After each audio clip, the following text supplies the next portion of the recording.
রাধে রাধে। আজ আমরা শুনব ভগবান শ্রীকৃষ্ণের জীবনের এমন এক বিস্ময়কর কাহিনী, যা আমাদের শেখায় যে সমাজ যখন কাউকে ত্যাগ করে, ভগবান তখন তাকে আপন করে নেন। এই কাহিনী শুরু হয় দ্বাপর যুগের এক শক্তিশালী দানব নরকাসুরকে দিয়ে। নরকাসুর ছিল অত্যন্ত শক্তিশালী এবং অহংকারী। সে ব্রহ্মার কাছ থেকে বর পেয়ে অমরত্বের কাছাকাছি ক্ষমতা লাভ করেছিল, কিন্তু ক্ষমতার দম্ভে সে এতটাই অন্ধ হয়ে গিয়েছিল যে সে কেবল সাধারণ মানুষ নয়, দেবতাদের উপরও অত্যাচার শুরু করে। সে স্বর্গরাজ্য আক্রমণ করে দেবরাজ ইন্দ্রের মাতা অদিতির পবিত্র কানের কুণ্ডল চুরি করে নিয়ে আসে এবং ইন্দ্রের রাজছত্র কেড়ে নেয়। তার এই দুঃসাহস এখানেই থেমে থাকেনি। সে পৃথিবী জুড়ে অভিযান চালিয়ে 16,100 জন পরম সুন্দরী রাজকন্যা এবং ঋষিকন্যাদের অপহরণ করে নিয়ে আসে এবং তার রাজধানী প্রাগজ্যোতিষপুরের এক দুর্ভেদ্য কারাগারে বন্দি করে রাখে। এই অসহায় নারীদের আর্তনাদে আকাশ বাতাস ভারী হয়ে উঠেছিল, কিন্তু নরকাসুরের শক্তির ভয়ে কেউ তাদের উদ্ধারের সাহস পাচ্ছিল না। অবশেষে দেবরাজ ইন্দ্র শ্রীকৃষ্ণের শরণাপন্ন হন। কৃষ্ণ তখন তার বীর স্ত্রী সত্যভামাকে সাথে নিয়ে গরুরের পিঠে চড়ে যুদ্ধের জন্য রওনা হলেন। নরকাসুরের রাজধানী ছিল পাহাড়, জল এবং অগ্নি দিয়ে ঘেরা এক দুর্ভেদ্য দুর্গ, কিন্তু কৃষ্ণের সুদর্শন চক্রের সামনে কোনো বাধাই টিকতে পারল না।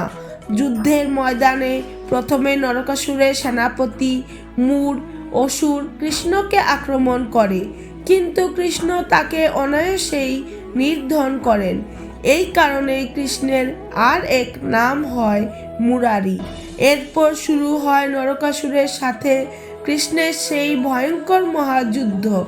যুদ্ধের এক পর্যায়ে কৃষ্ণ যখন সত্যভামাকে তার বীরত্ব দেখানোর সুযোগ দেওয়ার জন্য সামান্য মূর্ছিত হওয়ার লীলা করেন, তখন সত্যভামা প্রচণ্ড রাগে ধনুর্বাণ হাতে তুলে নেন এবং নরকাসুরের বিশাল বাহিনীকে ছত্রভঙ্গ করে দেন। অবশেষে শ্রীকৃষ্ণ তার সুদর্শন চক্র দিয়ে অত্যাচারী নরকাসুরের মস্তক ছিন্ন করেন। নরকাসুরের মৃত্যুর পর কৃষ্ণ যখন সেই অন্ধকার কারাগারে প্রবেশ করলেন, তখন দেখলেন 16,100 জন নারী জীর্ণ পোশাকে এবং চোখের জলে দিন কাটাচ্ছেন। কৃষ্ণকে দেখে তারা মুক্তি পেলেন ঠিকই, কিন্তু তাদের মনে এক গভীর শঙ্কা দেখা দিল। সেই যুগের রক্ষণশীল সমাজ এই বন্দিনী নারীদের গ্রহণ করতে চাইছিল না। তারা কাঁদতে কাঁদতে কৃষ্ণের চরণে লুটিয়ে পড়ে বললেন, হে প্রভু, নরকাসুর আমাদের হরণ করে এনেছিল, কিন্তু সমাজ এখন আমাদের অপবিত্র বলে গণ্য করবে। আমাদের পরিবার আমাদের গ্রহণ করবে না। আমাদের সম্মান ধুলোয় মিশে গেছে। এখন মৃত্যু ছাড়া আমাদের আর কোনো গতি নেই। ভক্তের চোখে জল দেখে কৃষ্ণের হৃদয় ব্যথিত হলো। তিনি দেখলেন এই নারীদের কোনো দোষ নেই, তবুও তারা কলঙ্কের বোঝা মাথায় নিয়ে বেঁচে থাকতে পারবেন না। তখন পরমেশ্বর ভগবান শ্রীকৃষ্ণ এক অভাবনীয় ঘোষণা করলেন। তিনি বললেন, তোমাদের কোনো ভয় নেই। যদি সমাজ তোমাদের আশ্রয় না দেয়, তবে এই জগৎ পিতা তোমাদের আশ্রয় দেবেন। আজ থেকে তোমাদের পরিচিত হবে কৃষ্ণের স্ত্রী হিসেবে। সমাজ যাতে তাদের পতিতার চোখে না দেখে, সেই জন্য তিনি তাদের সবাইকে রাজকীয় মর্যাদা দেওয়ার সিদ্ধান্ত নিলেন। তিনি তার যোগমায়ার মাধ্যমে 16,100টি রূপ ধারণ করলেন এবং একই সময়ে 16,100 জন নারীকে পৃথক পৃথকভাবে বিবাহ করে তাদের দ্বারকায় নিয়ে এলেন।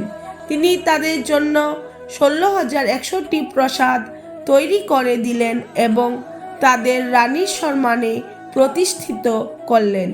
এই ছিল সেই অলৌকিক ঘটনা যেখানে কৃষ্ণ কেবল একজন বীর যোদ্ধা হিসাবে নয়, বরং নারীত্বের চরম রক্ষক হিসেবে আবির্ভূত হয়েছিলেন। এই কাহিনী থেকে আমাদের অনেক কিছু শেখার আছে। আমরা অনেক সময় অন্যের জীবনের অতীত বা পরিস্থিতি না জেনেই তাকে বিচার করতে শুরু করি। আমরা মনে করি যে একবার কেউ বিপদে পড়লে বা কলঙ্কিত হলে সে আর সমাজের যোগ্য থাকে না। কিন্তু শ্রীকৃষ্ণ আমাদের শিখিয়েছেন যে পবিত্রতা কাপড়ে থাকে না, পবিত্রতা থাকে মনে। এই 16,100 জন নারী নিরপরাধ ছিলেন, কিন্তু সমাজ তাদের প্রতি নিষ্ঠুর ছিল। কৃষ্ণ তাদের উদ্ধার করে এটাই প্রমাণ করেছেন যে সমাজ যেখান থেকে মুখ ফিরিয়ে নেয়, ঈশ্বর সেখান থেকেই হাত বাড়িয়ে দেন। আজকের দিনে দাঁড়িয়ে আমাদেরও উচিত অন্যের দোষ বা কলঙ্ক না খুঁজে তাকে সম্মান দেওয়া। আমাদের পৃথিবীটা আমরা যেমন চোখে দেখি, পৃথিবীর ঠিক তেমনই হয়ে আমাদের কাছে ধরা দেয়। যদি আমরা আমাদের ভেতরে ঘৃণা দিয়ে ভরে রাখি, তবে অন্যের মধ্যে কেবল দোষই দেখব। কিন্তু যদি আমরা শ্রীকৃষ্ণের মতো করুণা আর ভালোবাসা দিয়ে জগৎকে দেখি, তবে আমরাও অন্যের সম্মান রক্ষা করতে শিখব। মনে রাখবেন, অহংকার মানুষের দৃষ্টি কেড়ে নেয় আর বিনয় মানুষকে মহান করে তোলে। যার হৃদয়ে সত্য এবং ভালোবাসা আছে, সেই প্রকৃত মানুষ। কৃষ্ণের এই লীলা আমাদের শেখায় যে অন্ধকার যত গভীরই হোক না কেন, সত্যের জয় একদিন হবেই এবং অসহায়দের পাশে দাঁড়ানোই হলো জগতে শ্রেষ্ঠ ধর্ম। রাধে রাধে। প্রিয় ভক্তগণ, আপনাদের যদি এই কাহিনী ভালো লেগে থাকে তাহলে অবশ্যই লাইক করুন এবং কমেন্টে লিখুন রাধে রাধে। এবং এমন আরও ভক্তিমূলক গল্প পেতে আমার চ্যানেলটি সাবস্ক্রাইব করুন।